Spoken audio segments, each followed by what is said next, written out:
Ayyena shama akam jirtu hordoftotaaf kabajamtoota OTS channel hundumti keessan nagaa keessanii ana nagaa kiyya waaqeena galatu egaan kun guyyaa haaraa kanas immoo wanta isin fayyada isin gargaara jedheeti yaade wantoota sadii wantoota iccitii ta'anii isiniif qabadhee dhufeetiin jira jechuudha. Egaan wantoota sadan kanas immoo wantoota garaagaraadhaaf itti fayyadamuutiin dandeessu jechuudha. Fakkeenyaaf karaa WhatsApp viidiyoo baay'ee iccitii cimaa ta'e tokko erguudhaaf yoo barbaadan jechuudha. Viidiyoo sana akka namni kamiyyuu inni ilaalle gootanii erguutii karaa itti dandeessan isinitti agarsiisa jechuudha. Kana jechuun koosii fakkeenyaaf viidiyoo isin namaaf ergitan suni yoo nama abalu sana bukkee ga'uutii dhiise jechuudha yookiin immoo namni suni osoo inni hin argin namni adda biraa yoo kan viidiyoo sana ilaalu yoo ta'e jechuudha. Akka viidiyoon sun banamee in ilaalamne gootanii abalu sanaa fi akka erguutii danda'amu isinitti agarsiisa jechuudha.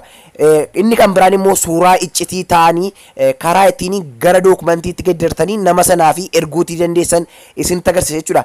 Suuraa sana gara dookumantiitti geddartu jechuudha. Wantoota xiqqoodhaan jechuudha. Wanta baay'ee xiqqoo ta'etuuni istaayilii xiqqootiin jechuudha.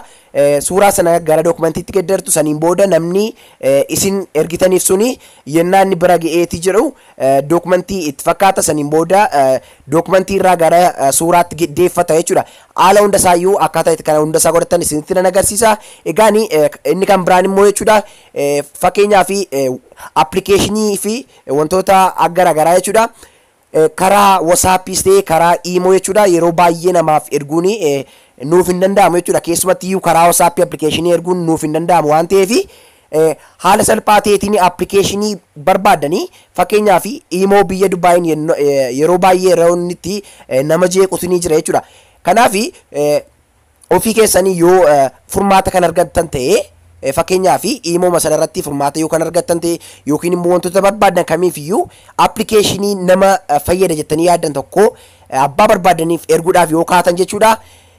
Wanti isin gochuuti qabdanii appilikeeshinii sana wanta gootantu jira saniin booda appilikeeshinii sana fuutanii abaluu barbaadanii fi erguu karaa itti dandeessan isinitti agarsiisa jechuudha. Kanaaf kana hundasaayyuu sirriitti isteeppii baay'ee salphaa ta'e tokkoon isinitti agarsiisa. Kanaaf hanga xumuraatti na waliin ta'uun isteeppii kiyya hordofaan isiniin jedha hordoftootiyya. Amma jalqaba irratti wanti isin gochuuti qabdanii kana hundasaayyuu jechuudha. Suuraa iccitii gootanii namaaf erguufis ta'e viidiyoo iccitii gootanii namaaf erguufis ta'e appilikeeshinii immoo akka barbaadanitti namaaf karaa WhatsApp erguudhaaf jechuudha. Kunoo jalqaba faayil manaajarii keessanii seentu jechuudha.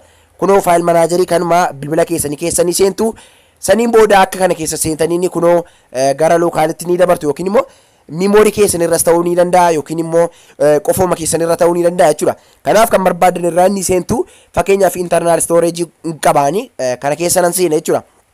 Akka kana keessa seentaniin lafa viidiyoon keessanis ta'e suuraan keessanis appilikeeshiniin keessanis jiru dhaquutii ni dandeessu jechuudha. Fakkeenyaaf anas jalaatiin qaba jechuudha. Addana jalatti iddoo kanarraa jechuudha viidiyoo nan qaba akkasumas immoo appilikeeshinii nan qaba inni kan biraan suuraa nan qaba jechuudha.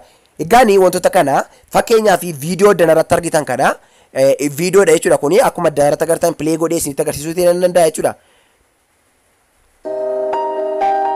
Kunoo akkuma agartanii viidiyoodha jechuudha. Viidiyoo kana gaa iccitii godhee nama tokkootiif erguu yootiin barbaade kunoo akkuma agartanii yennaan itti bu'u pileeyinaaf ta'a akka inni banamee hin dubbifamne gochuuti yoo barbaade kunoo al tokkootiif sekeendii muraasaa fi gadan qaba jechuudha viidiyoo sana. Viidiyoo sana akka sekeendii muraasaaf gadi qabdan yookiin immoo gubbaa kanarraa mallattoon tuqaa sadii jiraachuu ni mala ta'a. Kanaaf saniin booda kunoo iddoo kanarratti tuqaa sadan kana innaa isin tuqaastanii wanti isiniif dhufu ni jira jechuudha. Kunoo iddoo kanarratti rename kan jettu jirti jechuudha. Rename kan jettu jirti. Rename kana innaa isin tuqaastanii kunoo maqaa viidiyoo sanaa iddoo kanarratti isiniif fida. Saniin booda isinii dhuma kanarra innaa dhuftanii kunoo MP4 jedha jechuudha iddoo kanarratti. Isin wanti isin gootanii MP4 isa jedhu kana fakkeenyaaf dook yoo jettanii bifa kanaatiin jechuudha. Fakkeenyaaf MP4 isa jedhu balleessanii jechuudha. Akka kanaatti yoo geddartanii saniin booda okay ennaas hin jettanii wanta ta'uu ni qaba jechuudha. Ammas okay ennaas hin jettanii kunoo akkuma agartanii iddoo kanarratti jechuudha dookumentii ta'eeti jira jechuudha. Viidiyoo amma agartanii egaan viidiyoo koo gara dookumentiitti geddareetiin jira. Yoon pilee gochuudhaaf ka'ee pilee naaf hin ta'u jechuudha daawwattootiyya. Kunoo pilee godheesee itti nan agarsiisa. Kunoo pilee naaf hin ta'u akkuma agartanii gara dookumentiitti geddarameeti jira jechuudha. Kunoo dookumentiidha jechuudha. kunoo kanaafi bifa kanaatiin video sana akka inni dubbifamne gootanii nama dabraa fi erguu ni dandeessu jechuudha. Egaani maal fayyada jechuutti ni dandeessu jechuudha.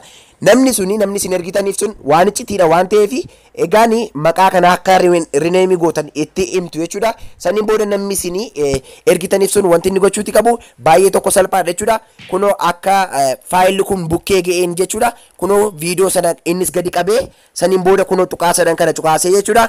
Achi booda kunoo rename ni godha jechuudha. Rename innaa godhu bifa kanaatiin kunoo iddoo kanarra ni dhufa.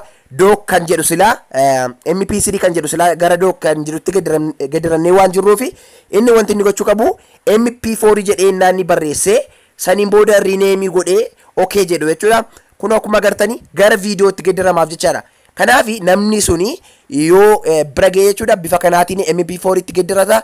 Achi booda kunoo wanta iccitii ta'e ergi isa bira ga'eeti bifa kanaatiin hiikkachuu ni danda'a jechuudha. Inni kan biraani karaa WhatsApp jechuudha applicationii namaaf erguu hin dandeenyu jechuudha. Kanaafi applicationii kana nama barbaadaniif erguudhaaf jechuudha. Fakkeenyaaf applicationii chuma al tokkootiif sikeenni muraasa gadi qabdu jechuudha. Achi booda wanti isin gootanii kunoo iddoo kanarratti jechuudha tuqaasaadhaan kana ni cuqaastu. Achi booda rename jettu jechuudha. Ammas maqaa isaa giddaruu qofaadha jechuudha. Applicationii sana nama barbaadaniif erguudhaaf fakkeenyaaf dhuma kanarratti yeroo hundaayyuu applicationii kamiyyuu jechuudha APK jedha jechuudha. Kanaafi APK kan jedhu kanatu isin maqaa giddartu jechuudha hordoftoota. Kanaafi fakkeenyaaf calma jettanii wanta barbaadan ni barreessitu saniin booda okay ni jettu jechuudha.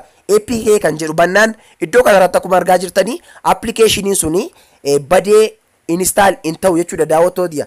Kanaaf bifa kanaatiinitu nama barbaadaniif ergitu jechuudha. Amma WhatsApp irratti gara faayila hin dubbifamnetti ergee waan jiruufi karaa WhatsApp erguuf hin danda'a jechuudha. Nama barbaadeef kunoo akkuma agartanii share nan godha jechuudha. Share kana naan cuqaasu kunoo mallattoo sheerii naaf fida jechuudha. Kunoo WhatsApp koo keessaan nama barbaadeedhaaf erguu nan danda'a jechuudha daawwattoota. Kunoo itti gaammaa WhatsApp koo irra seenee waan jiruufi abbaan barbaadee fi kunoo bifa kanaatiin sandii gochuutii nan danda'a jechuudha daawwattoota. Kanaaf egaa bifa kanaatiin wantoota iccitii ta'an akkasumas illee immoo applicationii garaagaraa namaaf erguu ni dandeessu jechuudha. Kunoo iddoo kanarratti akkuma agartanii kun applicationii jechuudha. Abbaa sana bukkee innaa ga'u abbaan sun innaa buufatee jiru aappii kana fuudhee rename gochuu qofaadha yookiin immoo maqaa isaa gara APK'tti bifa kanaatiin gaddara jechuudha. Kunoo sekendii muraasaaf gadi qaba saniin booda rename akka jedheeni iddoo dhuma kanarratti jechuudha APK innaan ni jedhu gara application'itti gaddaramaaf jechaadha. Saniin booda karaa WhatsApp abbaa barbaadanii fi applicationii barbaadanis ta'e viidiyoo iccitii ta'e kamiyyuu erguu ni dandeessu jechuudha. Inni kan biraan suuraadha jechuudha. Suuraa iccitii qabeessa erguullee ni dandeessu bifuma kanaatiin jechuudha. Kanaaf wanti isin ciquun jiru suuraa bifa kanaatiin innaa al tokkootiif gadi qabdanii kunoo rename innaa isin jettanii PNG jedha yookiin immoo GPG kan jedhu kana bifa kan biraatti gaddartu jechuudha. Saniin booda suuraa sana gara waan kan biraatti gaddara jechuudha. Kanaaf bifa kanaatiin suuraa keessanii namaaf erguu qofaa miti jechuudha. By the way ofima keessanii bilbila keessan irra naa kaa'atanii wanta hin fayyadne fakkeessitanii dhoksanii kaa'achuu yoo barbaadan jechuudha. Bifa kanaatiin kaa'achuu ni dandeessu jechuudha daawwattoota. Kanaaf wantoota iccitii qabeessa kanneen akka suuraa viidiyoo kaa'achuu bilbila keessan irra yoo barbaadanii kunoo wanta hin fayyadne fakkeessitanii bilbila keessan irra kaa'achuu akka hin dubbifamne gootanii kaa'achuu bifa kanaatiin ni dandeessu jechuudha daawwattoota. Kanaaf egaa guyyaarraa kanan isiniif qabadheetti dhufe jechuudha daawwattoota. Wantoota akkana kan yoo barbaaddu ta'e please like gochuu hin dagatinaan isin jedha. Waan viidiyoo kana daawwattaniif galatoomaa isin jecha viidiyoo kan biraan amma deebinee ol garutti nagaadhaaf tura isin jaaladhaa isin kabaja. Ciao.